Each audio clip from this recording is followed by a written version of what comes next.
Hello everyone, welcome. Chappy here. In today's video, we will be continuing reading off where we left off in the last video of chapter 2. Before I get into it here, there was some interesting dialogue with Frederica specifically, and Petra, kind of. We'll talk about Petra. She gave Subaru like a handkerchief or something to send him off. It's like an old custom in that world, and I think Subaru may have kind of brushed it off and didn't really realize the significance of that custom, because obviously how would he know? And I think Frederica was kind of conflicted with Subaru because he didn't understand the meaning of it.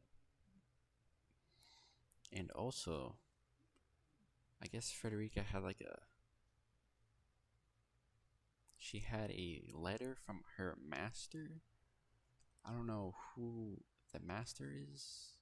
I don't know if it's Roswell or maybe someone else at the sanctuary they're going. That's something I'm really interested in figuring out, because, or is it Garfield? No. She's really warning Emilia about Garfield or Garf. I'm really wondering who the heck that character is. Who is Garf? And why does Emilia and Subaru need to be wary about him? Because look at this.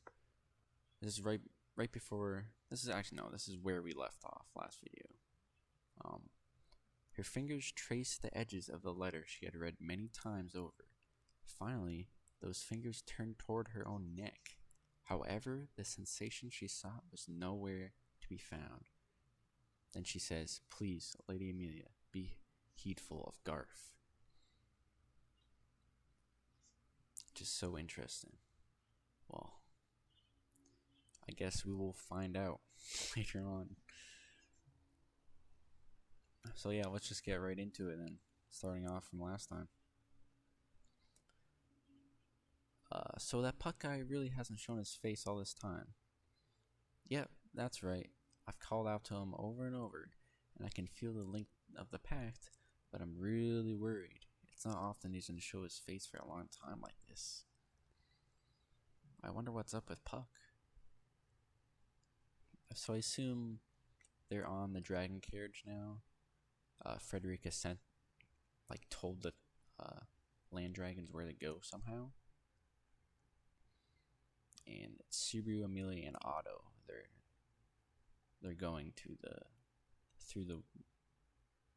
they're trying to get to the sanctuary, and they have to go to these woods or something. Yeah, that's right. I've called out to him over and over, and I can feel the link of the pact, but I'm really worried. It's not often he doesn't show his face for a long time like this.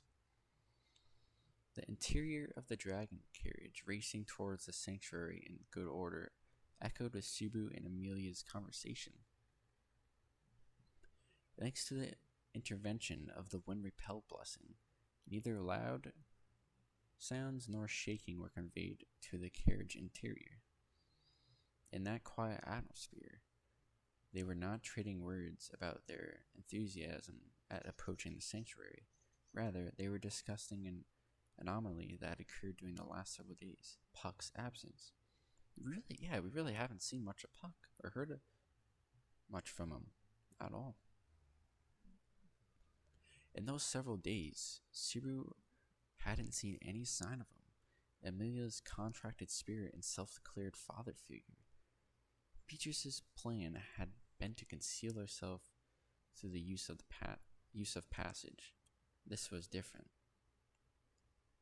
Come to mention it, I hadn't seen him before getting back to the mansion either. Since we left Crutches, maybe. What? That long? I hadn't seen him before getting back to the mansion either. Since we left Crutches. Since we returned to the mansion, maybe. I really wanted to talk to him about the sanctuary, but I don't feel like my voice is reaching him. Does Puck normally disappear from time to time? Or it happened a lot before he and I formed a pack. But the frequency's really gone down since then. Not meeting him for several days makes me a little concerned. It happened a lot before he and I. Yeah, I recently watched the OVA, Bonds of Ice, which I really recommend you watch that. It's coming out, I think, later this month on Crunchyroll, so you can watch it there. I watched it on Kiss Anime, but it really goes into depth about Emilia's past and how she met Puck. It was just really good backstory on Emilia. I really recommend watching that. Okay, it happened a lot before you and I formed a pack. The frequency gone down. Makes me a little concerned. Subaru folded his arms as Emilia broached the subject of Puck prior to their pact. It was obvious, but there had been a time before Emilia and Puck were linked. He'd always seen the two together, so imagining them acting separately really didn't seem right to Subaru, but... Do you know where Puck goes when he's not by your side? I think he's probably doing something for the sake of world peace. Sounds like a little girl with fantasy about her dad's work. But if he ain't here, that's the least of our problems. Setting Emilia's exaggerated expectations aside, she was the most precious thing to Puck in the entire world. The idea of him abandoning her to run off and do stuff somewhere sounded downright strange. Yeah, Puck would not do that. Freaking Emilia is the main reason for him living. Plus, with Puck not here, I'm straight up worried about our combat strength. Otto isn't exactly a master of the fighting arts. My insides are all rattling around. Plus, with Puck not here, I'm straight up worried about our combat strength. Otto isn't exactly a master of the fighting arts. My insides are all rattling around. Emilia, it's tough for you without Puck here, right? I don't know, in the movie, Emilia was kind of a badass. She can take care of herself, really. She was strong. It's tough for you without Puck here, right? Subaru, it's really hard to set aside hearing that your insides are rattling around. But when Emilia gave him an exaggerated stare, Subaru gave a vague smile and waved her off with a hand. Goodness. But relax, even if Puck isn't with me, I have my contracts with the minor spirits. Those children can fight too, so I'll protect you no matter what happens. Whoa, that's a real man's line. Just wait, sometime I'm gonna be able to say that with a straight face. I know, I'll wait. I'm really looking forward to it. She raised a finger, and faintly glowing minor spirits floated all around Emilia. Subaru figured that compared to Puck's, their power was like Earth compared to heaven. But even so, they had fine combat strength on their own. All the same, it was pathetic to be relying on the only girl in the group, and the only one he had his eye on to do the fighting. As for no matter what happens, Frederica warned us, didn't she? About Garfield, yes. Emilia shared Subaru's concerns, lowering her voice as her lips spoke the name. Garfield was the name that they'd heard repeatedly from Frederica's lips over the last 2 days. The person they needed to be wary of. As a matter of fact, Subaru had heard the name itself several times before that. Exactly, like I said last video, Roswell went to go meet him, I think, in like Arc 2 or Arc 1 at the mansion. Bunch of times it came up that Roswell was off to have a chat with the guy. Yeah, exactly. On top of that, Ram spoke the name when the plan to evacuate this to the sanctuary came up, didn't she? She did? Ram had spoken the name as if he was someone she could trust, but the contradiction with Frederica's warnings made Subaru question his own judgment. It wasn't simply a question of which one, Ram or Frederica, he wished to believe. I've been around Ram for a lot longer, but her usual attitude makes me want to shove that aside. Can't blame me there. I wish Frederica had told us about it in more detail, but she said she was constrained by a vow not to speak about the sanctuary, so it couldn't be helped. Man, I can't wait till they actually get to the sanctuary and we meet Garfield and the other characters. I'm so excited for that. Like, who the hell is Garfield, and what makes him so scary? What is this man about? So it couldn't be helped. All the same, I sure have been hearing a lot about vows and stuff. Subaru leaned back in his seat as he made a sound of dissatisfaction in his throat. In fact, Frederica hadn't really said much about the sanctuary. What she conveyed to Subaru and the others had been limited to the special characteristics and dangers of the place, where it was located, in the name of a particularly dangerous individual. She'd helped him pass through the barrier, but her cooperation had ended at that. Yeah, I guess she somehow told the land dragons where to go. She has somehow she's able to do that. I don't know, man. Master of the land dragons, I guess.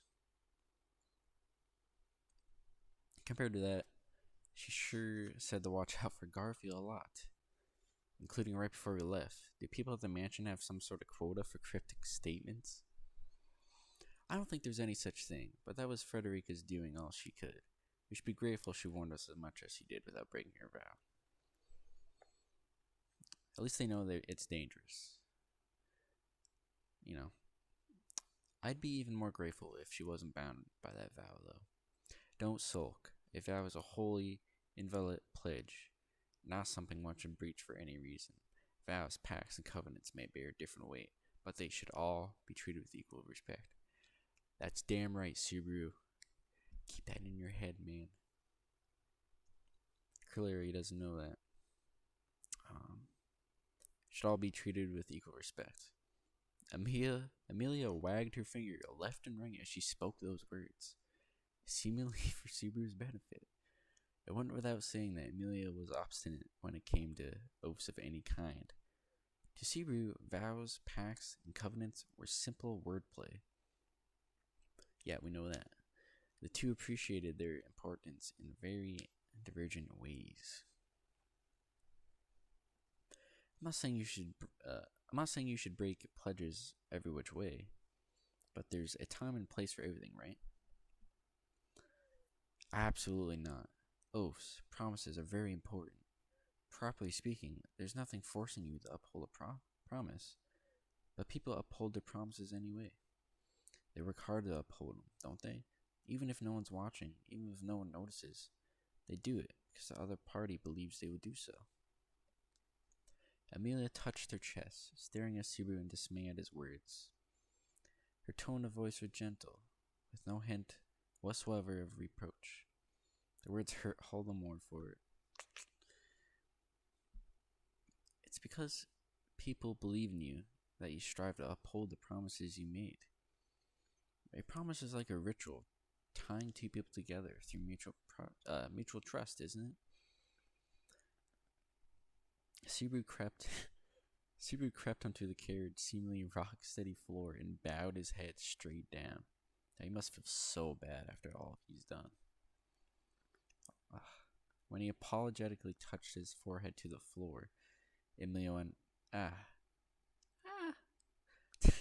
touching a hand to her own lips.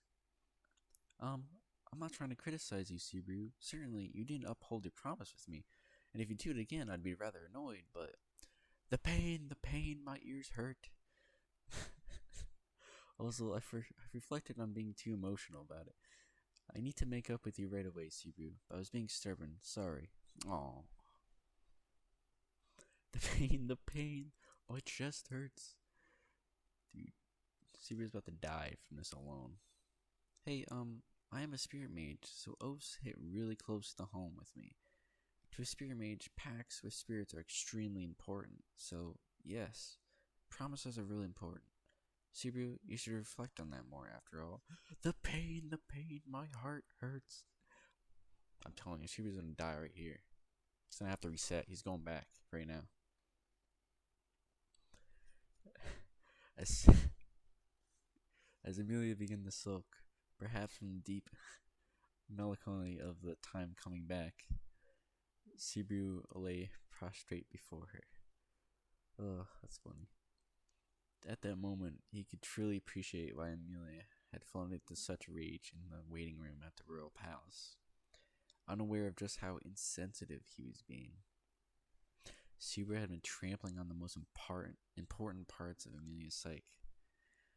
You've reflected on the area of your ways? I've reflected. Deeper than the sea, taller than the mountains, wider than the sky, vaster than outer space. Then it is fine. I forgive you. I'm not sure what you mean by outer space, though. Of course you don't, Amelia. Of course you don't. As Subaru wore a pathetic look on his face, Amelia nodded toward him and smiled pleasantly as she touched a finger to her own lips. The charming smile bore no hint of anger. The adorable gesture made the look on Subaru's face crumble. Telling you, he's gonna die, man. He was deeply grateful to Emilia for smiling and forgiving him for the way they parted ways in the capital. At the same time, he thought anew that she was not the only one he needed to apologize to for this behavior that day. Puck, maybe wants to apologize to Puck. I don't know if he made any other promises to someone else. He was deeply grateful to Emilia for smiling and forgiving him for the ways of blah blah blah. At the same time, he thought the news need to apologize. Okay. It seemed that we've entered the forest. Oh, they entered the forest? Is that the dangerous, like... As Subaru immersed himself in thought, Emilia's voice suddenly pulled him back. Her eyes were turned toward the window. The change in the landscape had apparently told her that they were nearing their destination. Wait, already?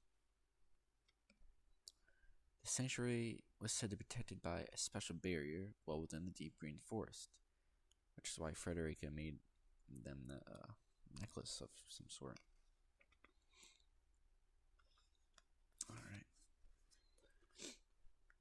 There, in that place, were Rem and Roswell, two other parties to whom Subaru needed to wait. Okay, in the book it says Ram, but that's gotta be Ram, right? Right, I'm not just... Hold on. There, in that place, were Rem and Roswell, two other parties. Yeah, that's definitely Ram. No. Okay, there in that place were Ram and Roswell, two other parties to whom Subaru needed to apologize. Well, setting Ram aside, I might have a duty to apologize. But I think I have just as much of a right to smack Roswell in the side of the face. Exactly. That motherfucker, dude. Ugh. Yeah, I suppose so. I'll start with, do you have any idea what I had to go through because you weren't around?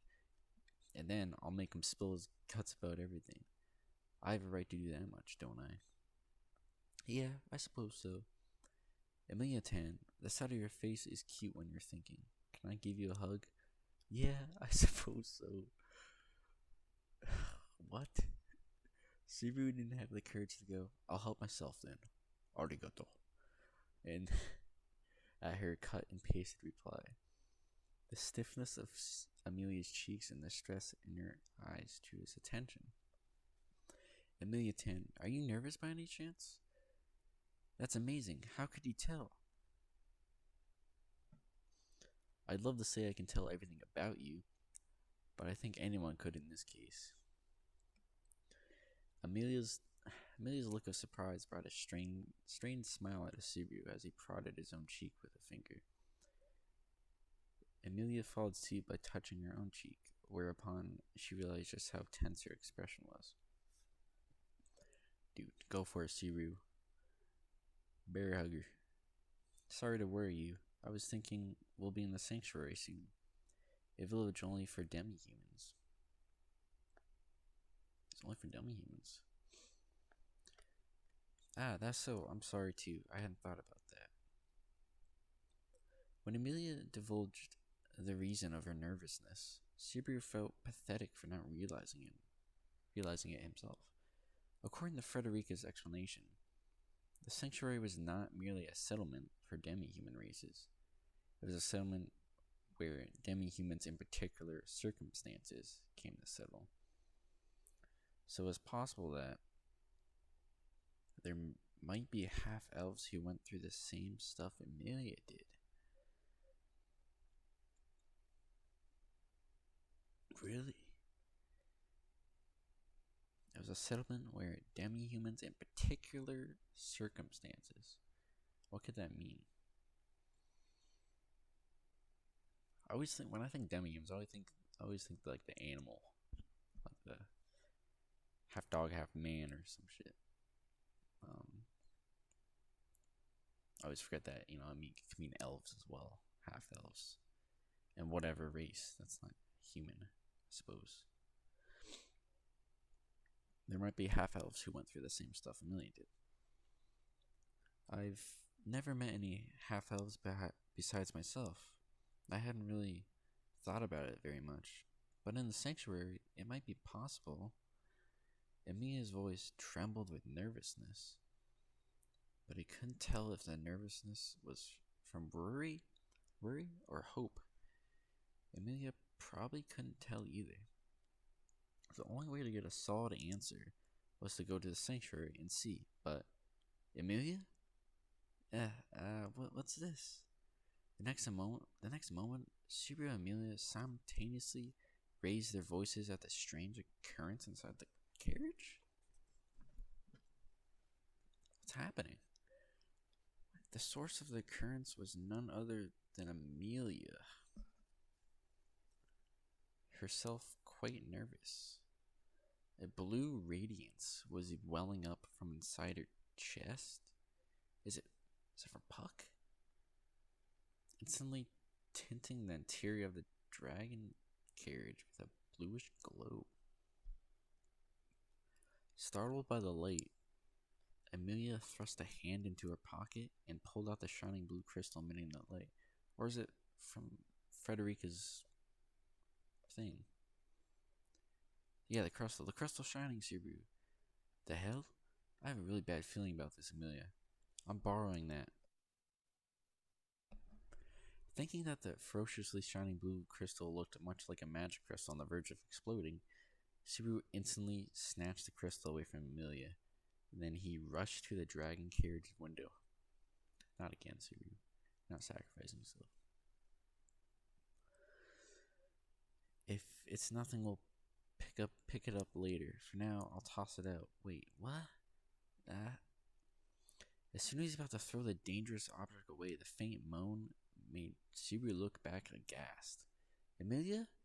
When he looked back, his gaze was met by the sight of Emilia listlessly collapsed on the dragon carriage's floor. Emilia was prone, limbs spread out and unconscious. Bruh, we haven't even made it to the sanctuary yet. What is happening? It's probably nothing too serious, right? Emilia was prone, limbs spread out and unconscious. It happened suddenly without any forewarning. No, the forewarning was this? Shit. Emilia, are you alright? For an instant, Subaru hesitated in deciding whether to prioritize Emilia or the crystal. Prioritizing Emilia's safety, he was attempting to rush to her side when... hey! The instant he stepped forward, the blue shining crystal emitted an even stronger light that enveloped Subaru's entire body. What is with this crystal? What is happening? He had no time to regret his choice of priorities. The next instant, the world vanished. Emilia! He stretched out a hand and shouted. However, neither his voice nor his arm reached the fallen girl before the air connecting him to her was severed. What is happening?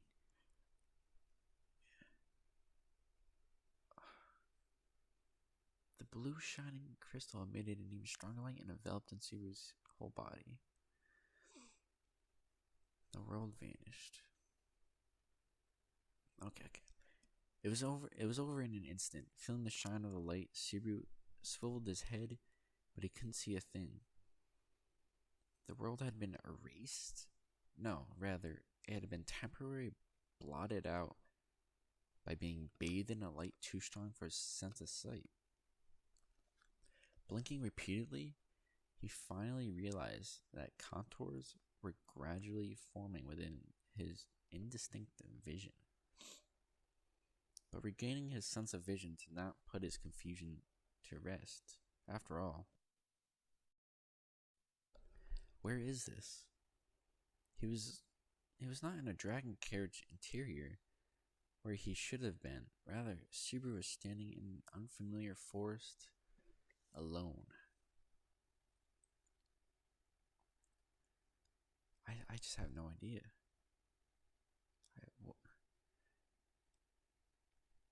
Not the time to say that. Where's Emilia? Setting aside his momentary daze, Subaru surveyed the area, desperately striving to grasp the situation. Trees suggested of being deep in a forest stood left, right, and center around him.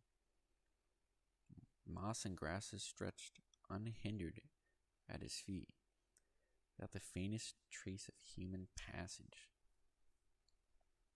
Cheek, ow. It was the shining crystal in his hand. Oh, he still has the crystal? The powerful light had shone until just prior had already vanished. But there was no way it was unrelated to his circumstance. It was probably the blue shining crystal that was the cause to begin with. Teleportation, kind of like Beatrice's passage. The mechanism was unclear, but Subaru, having been shifted by similar incantations in the past, made an educated guess. He experienced passage a number of times during his dealings with Beatrice.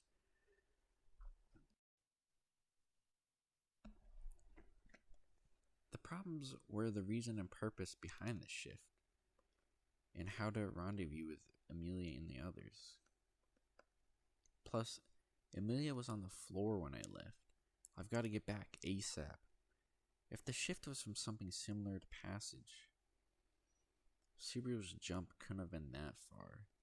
At the very least, it ought not to have been to some far-flung place on the map of the world. At the very least, he must have been in the same forest. Yeah. I mean, it was all Beatrice could do. To send me as far as Erlheim Village. There's no way this rock has enough power to send me farther than that. Coming to that conclusion, Subaru smothered with impatience as he gazed down at the crystal in his palm. The crystal had been the cause of the shift. Having momentarily hesitated to throw it away, he ended up stuffing it in his pocket instead. Though walking around with it was dangerous, he was scared of throwing it away because he might need it later. Yeah, he wouldn't be that dumb. Besides, he didn't know Frederica's intentions in handing them the crystal. That's what I've been thinking, like, why wouldn't Frederica, warn them of this? If this was something that would happen, why did it happen? What enabled the crystal to do that? It's when they were speaking, Subaru and Emilia were speaking, right after he wanted to give her a hug. And they're talking about demi-humans. What could have triggered that? Or is it just because they got closer to some point? Okay. Before, he didn't know Frederica's intentions in handing them the crystal, or even whether Frederica was related to the shift. Shit, right now, gotta save the thinking for later. If I can at least figure out direction from the location of the sun. Brushing excessive thoughts aside, Subaru racked his brain to raise his chances of a rendezvous by any extent he could manage. Then, when he was about to begin walking in search of any clearing in the forest, the next moment, Subaru lifted his head, coming eye to eye with a figure appearing right before him. A friendly figure? Right? An unexpected jolt of meeting the unemotional eyes brought Subaru's thought process to a complete halt. If the other party had intended him harm, the opening would have proved fatal. But fortunately, the opponent made no reaction, save for backing away slowly. Subaru was the same. And you are... When Subaru took a step back, the other person's entire body entered his field of vision, and he comprehended this was a girl. So he doesn't know if it's a girl or a guy. Literally, just all he can see is a body. Is he under some effect or something still? The young girl had long, rose-colored hair and looked like she was in her early teens. Oh, this is related to Garfield, right? At the sanctuary. Right. Ah, this girl right there. It's gotta be.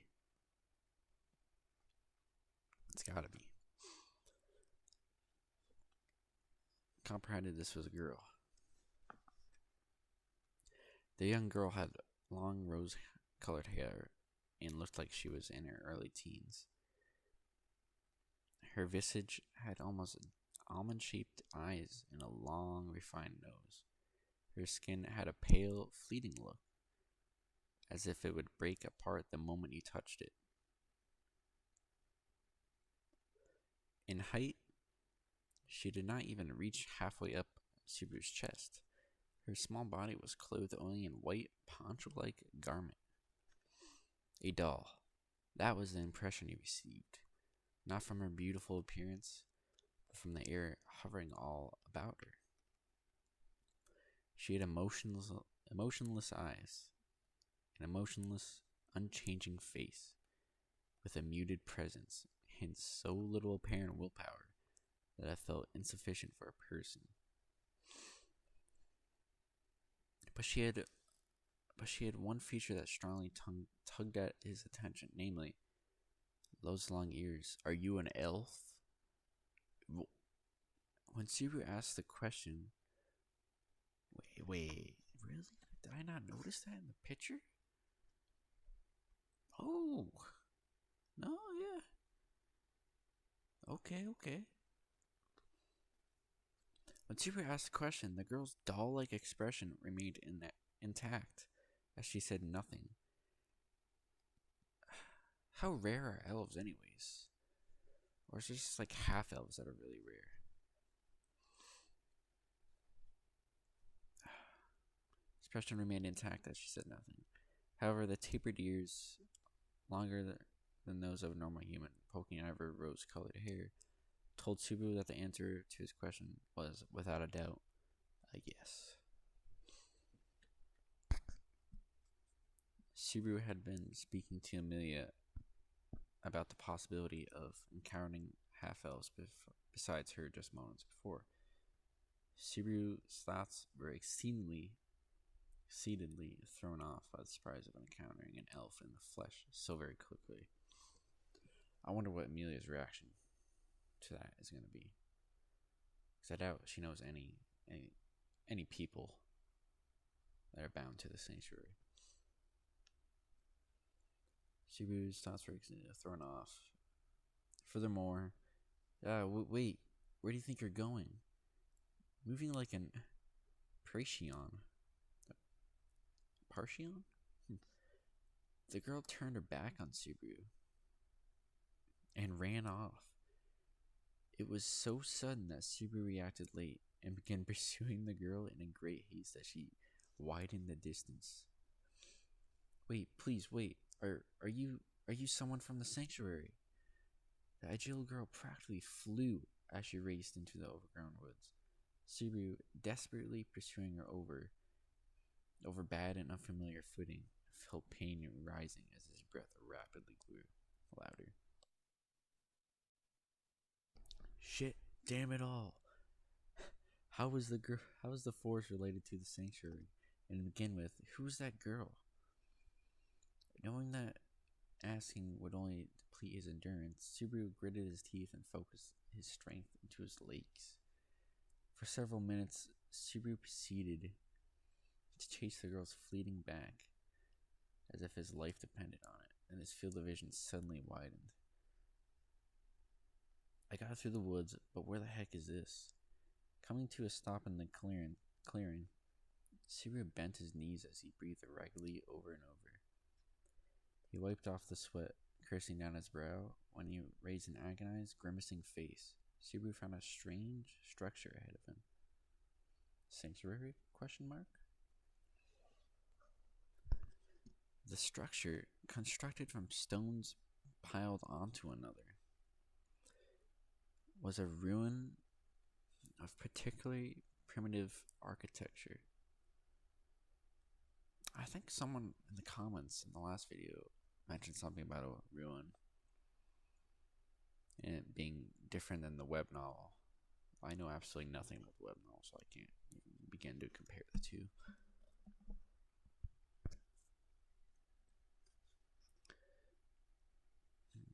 The structure, constructed from stones piled onto one another, was a ruin of particularly primitive architecture. Most of the outer facing was covered in green moss and vines. The few exposed portions of the rock face were spectacularly cracked. It was unclear how many centuries have passed since its construction, but considering that the structure was half overrun by the forest, it hadn't been buried to start with, making it at least several centuries old.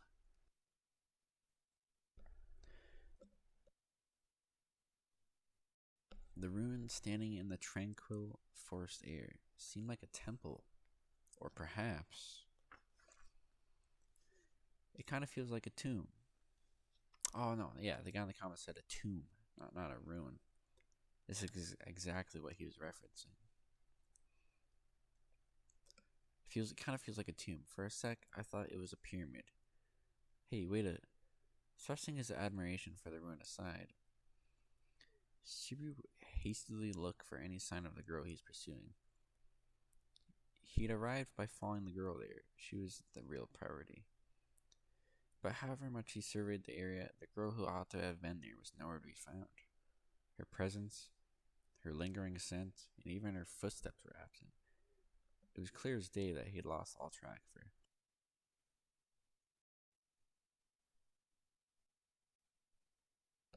This is the worst. After I get teleported, I let my only lead get away. Roughly scratching his head, Subaru despaired from the bottom of his heart at his own ineptitude, but he had no time to be down in the dumps. Even if the girl, his one lead, had vanished. He's gonna go into it. He's gonna go in there. Maybe I can hope for something from this ruin. It kind of feels like a temple, so I can't call it unrelated to some place called the sanctuary. It's gotta be. As soon as he enters, he's gonna die. So screwed up his life is. Wishful thinking, though it might be, Subaru cautiously began walking towards the ruin. Even when he saw it up close, his initial impression of the stone structure didn't change all that much. There's no sign whatsoever of human presence,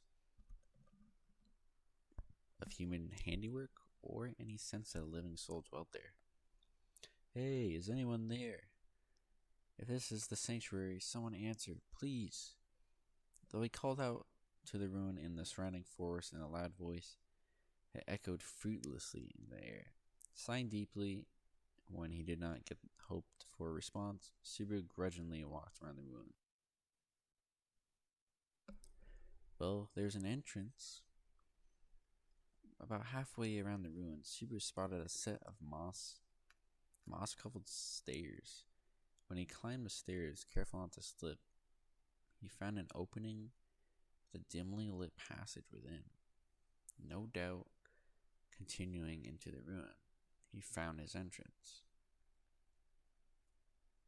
Naturally, the interior of the ruin was not lit, and the corridor he saw from the entrance continued into darkness. Even when he timidly called out, he heard nothing but the lonely echo of his own voice. Man, I swear if Garfield comes out of nowhere and kicks his ass, that'll be epic. But that won't happen. I doubt that'll happen. Put bluntly, he didn't have any good premonition in the slightest. But it is said that one can only get a tiger cub by going into the tiger's den. Not that I really want a tiger cub, but if it's a girl who brought me here earlier, turning back now would be giving up the store. Having come that far, Subaru did not doubt that the girl and the ruin were related. If the teleportation via the crystal was related to the girl as well, the ruin had to be related to the sanctuary. In the first place, it should have been Emilia, the one possessing the crystal, who was teleported. Exactly. Also, I wonder if Emilia's literally just unconscious somewhere. Just like, that'd be sad boy hours there. And then, it being me instead of Emilia wasn't part of the plan. Whether Snake or Oni, only way to know is to see what pops out. The very fact that he'd been teleported had already limited their options.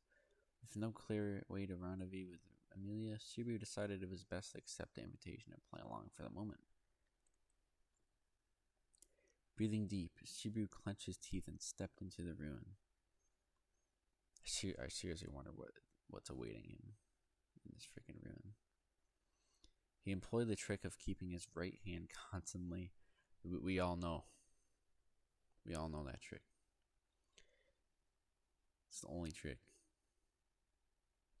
Breathing deeply, Subaru clenched his teeth. He employed the trick of keeping his right hand constantly against the wall to never lose his sight. His way in the dark. The sensation against his hand was less of a stone wall than of a slender, delicate vine covering it.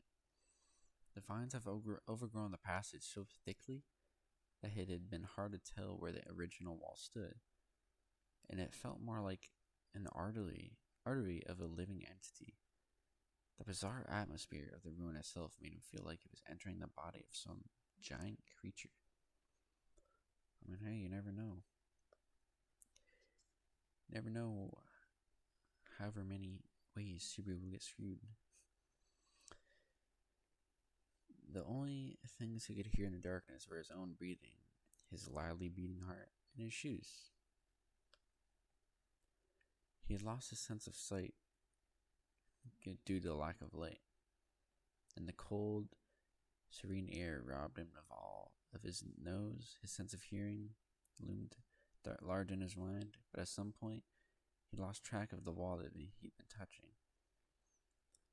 Why do I feel like I've seen this scene animated somewhere? Like, genuinely, I feel like I've seen this before. I don't know why. But there's no way I've seen this. There's no way. It just seems so familiar. His sense of hearing loomed large in his mind, but at some point he lost track of the wall that he'd been touching.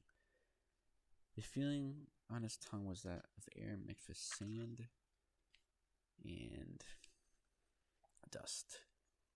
Tasting nothing despite the sensation, Subaru relied more and more on his sense of hearing. The sounds of his shoes, his heartbeats, and his breathing. Oh, I didn't see the animated. This was like at the prologue of the book. it kind of teased this part. This is Echidna? Echidna? I think. Sound of his shoes, his heartbeats, and his breathing were the only things he could depend on. Those things proved him that he was connected to the world, not adrift for all eternity. His sweating increased, his heart thickened, and his soul raged, pleading for release. Where he was, what he was doing, whom he sought, these things grew vague. This is kind of when he uses like return by death, or when he like talks about his return by death.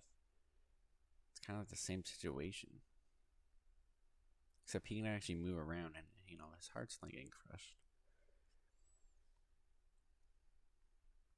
But he was seized by a powerful drive not to stand still. Someone kept pleading with him not to stop, to grit his teeth and bear the weight he carried on his shoulders. At some point, his mind became churned. The still echoing voice, the warmth of a touch, an earnest plea, all mingled together when, I see, this is the desire that drives you. How curious, I must say. Amid the darkness, Subaru Natsuki heard the amused voice of a witch. It's Echidna. It's Echidna. Man, I gotta stop it there, though. Oh my freaking Echidna. How long is this chapter? We're on page 84, and it goes up to 109. So I guess in the next video, we'll definitely finish the chapter.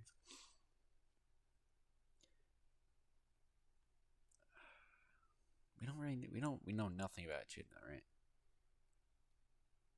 I remember when Puck killed Subaru and Betelgeuse, I think Puck mentioned Echidna, and then Betelgeuse got really mad and said, "You don't mention that name.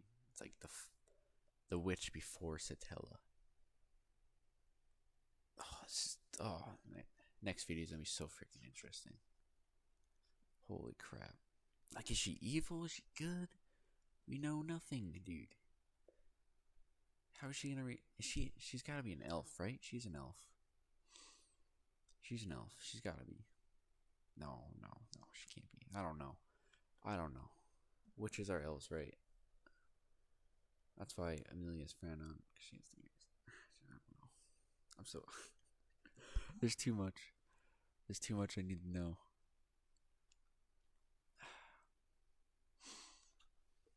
So this must be Echidna, correct? I don't know. Are those elf ears? Probably can't even see. They kind of look like normal ears to me.